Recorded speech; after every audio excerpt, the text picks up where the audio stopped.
Tô chúng mày, hôm nay tao sẽ unbox đơn của bà Bờ Nghi nha. Chắc đứa nào đu bò góc cũng biết bà này đúng không? Tao mua card đét của bà này. À, video trước xu hướng quá. Tao yêu chúng mày quá. Love you. Biết sao tao mua 300 card đét không?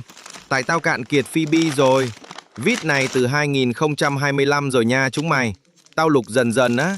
Ha ha, đéo biết nói gì nữa. Bye bye. À mà khoan, tao còn nhiều cô led book Hàn lắm. Chúng mày mua hộ tao đi, có cả card nữa. Ai mua inbox tao nhá.